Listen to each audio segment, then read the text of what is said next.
Sometimes I forget, like when I know there's someone filming me, I forget what I'm saying. I'm just like, sorry. Oh, don't be sorry. Can you give me an overview of your art practice today?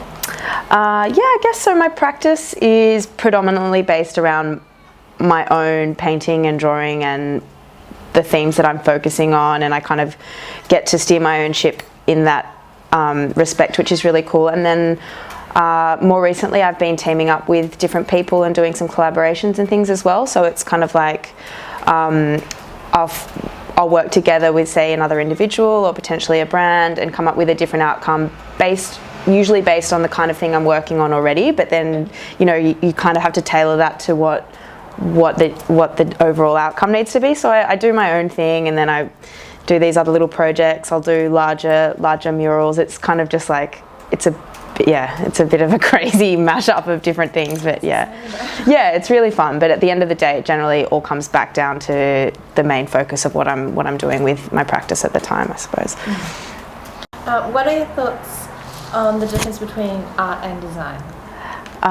Okay, I guess I'm not sure if this is the most educated viewpoint, but I've kind of always just thought that design needs to have that purpose to go, the function to go with the aesthetic, whereas art can just exist for its own sake. It can just be. That's kind of how I've always viewed it anyway. I'm not really sure if that's right. What kind of collaborations have you been involved with? So I've done a few different collaborations. I've worked with some fashion labels. I've worked with some homeware labels doing like soft furnishings and things. I've done surfboards and skateboards. A few different bits and pieces. I'm trying to think, but yeah, it's pretty varied. Tell me about your collaboration with Cesar Cueva for Underwings, and tell me about the final artwork and the development of that project. Okay, cool. So Underwings I've actually done a couple of collaborations with Cesar, and Underwings was a really fun one. Basically, that whole thing came about from one painting that was in my last solo exhibition, which was called Third Eye Western, and it was a painting of a feather with a big sort of gold patch on the tip, and I share a studio space with Cesar, or I should say he shares his studio space with me. But so he had kind of flagged with me that piece really resonated with him, and we sort of started chatting about it, and we wanted to work on something again together. So we put our heads together, and Cesar's really great at all of that sort of more object design, turning something into something else, and that's sort of more his realm. He's great with that side of things. So I sort of came up with this feather outline, and he digitized it, and we had it all laser cut out of stainless steel and hand finished all the edges, and then I hand painted all of the feathers. He also designed a little bracket device to attach to it so that they could be hung from different angles and things from the ceiling, and basically that body of work was installed at courtesy of the artist in the CBD for when they opened their new space in there, and they were also for sale. So yeah, that was really fun. It was cool. Can you tell me about any favourite exhibitions you've been involved in? Yeah, so I've done a few group shows that have been really fun, but I guess when I look back on it, I'd say that my favourite exhibition was probably my last solo show, and not necessarily because it was the most fun thing to do, but because it was actually really hard, but that's sort of why I liked it. I guess it was the one exhibition that I really threw myself into, and kind of I let it consume me for probably six or 7 or 8 months or something, and just I kind of really lived that body of work, if that makes sense. So in looking back, that was a big step for me as an artist, and a lot of those things that I was working on are still informing my work now. So it was kind of one of those. It was, I guess, pretty satisfying at the end of it, so that's why it was a favourite, I suppose. If you could incorporate other art mediums into your practice, what would you incorporate? So I've actually started dabbling with photography a little more recently, so I would actually like to delve a little bit more into that, so particularly film photography, but I'd also like to do a little bit more with fashion. Again, have dabbled a little bit, but would like to kind of mesh those two worlds. And then some things that I haven't really worked with so much since I was a kid, so I'd love to kind of get into ceramics, potentially do some more sculptural pieces, so that's something that I've kind of been thinking about a little bit. Okay. Oh, Can you tell me a bit about your concept for your work, Salty Sailor Lover? Yeah, sure. So that was a while ago now, that body of work. So they were all pen, I think they were all pen on paper and maybe a little bit of acrylic on paper, drawings of mostly female forms and some male forms. It was sort of just this story, a bit of a narrative that I'd created in my mind, basically about this group of women that were kind of like abandoned lovers in these port towns kind of thing. So they're wearing these sailors' shirts, they're sort of left behind, they're a bit sort of lovelorn, but then they're also kind of strong. And it was just this funny little story. And then so there's some of the sailors in there. And then that was also the first time that I started playing with some traditional tattoo imagery, which is something that's still coming into my work. So a lot of them had the swallow tattoos, which is again sort of has its own background to sailors and things like that. So yeah, it was kind of a light-hearted, little show. Can you tell me a bit about Lauren and the Lost Boys? Sure. So the name Lauren and the Lost Boys is kind of a pseudonym that I've been working under for a number of years now, because I have always sort of done my drawing and painting, but other little bits and pieces as well. I wanted to have a little bit of an umbrella, I suppose, for things to fall underneath. So it was kind of always the name for that. And then, at one point I was doing a little bit of a blog to go with it. So that was the name of that. And then it's just kind of become this little, I guess, moniker for my art. So yeah, and I kind of like it. It makes me feel like, I don't know, I've got a band or something. I like it. Okay, current art projects. So I've got a couple of interior spaces that I've got to do. I'm working with a streetwear label on doing a collaborative, we're actually doing a bomber jacket, so that'll be kind of fun. I'm working with McTavish, the surfboard company, a little bit more. We've got some stuff coming up, and I'm doing another custom board for them in the next week or so. Still doing some stuff with the skateboard guys. Just some of my own projects. So some of my own artwork for other bits and pieces. What do you find most challenging about being an Australian female artist? So with that one, I guess I would say there are challenges to being an artist regardless. I've never really been in many situations myself where I've felt like I have faced challenge specifically as a female that I wouldn't have if I was a male. There are a couple of times where I maybe received funny comments for work that I've exhibited. This was years and years ago.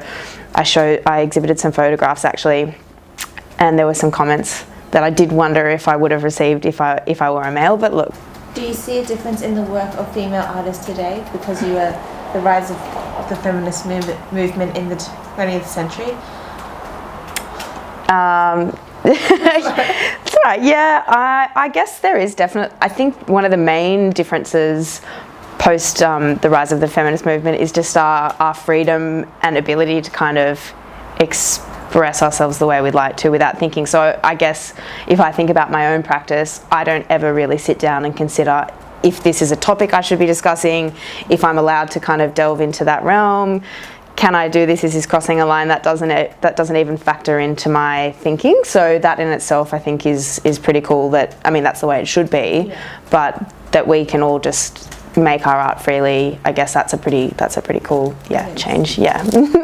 So I don't directly reference feminism, but there are definitely there are elements of female identity that come through quite strongly. I don't know if it necessarily reads that way for everyone, but for me, a lot of the work is quite self-reflective, so elements of that are naturally going to come through. I like to represent kind of a strong female voice and a strong female identity through what I'm doing. So sometimes I think it's an abstract way of saying it, and it doesn't need to be read that way, but it's underneath. But okay, so that one there is an image of the Underwings installation, which was the collaboration I spoke about with Caesar Quaver.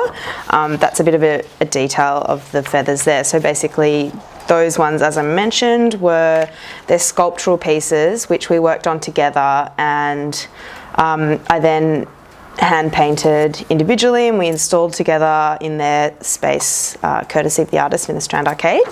So that's what those ones were. And then this one here, what have we got? So these ones, again, these were illustrations on paper. from an exhibition that I also did. This was in collaboration with Courtesy of the Artist again. So I did these independently, and then I did a residency at Courtesy of the Artist and exhibited in the space. And during that time, the works that I was doing, so there was also these kind of come into play as well, the shirts, and there were a lot of skulls. So during the time that I was doing the residency there, we were working towards the Salty Sailor Lover exhibition, which had collaborative work with 3 of the artists there, the jewellery artists. So this is one of Cesar Cueva's rings, which he did, and the guys kind of worked in reaction to what I was painting and drawing.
You could probably do a collaboration with Gorman.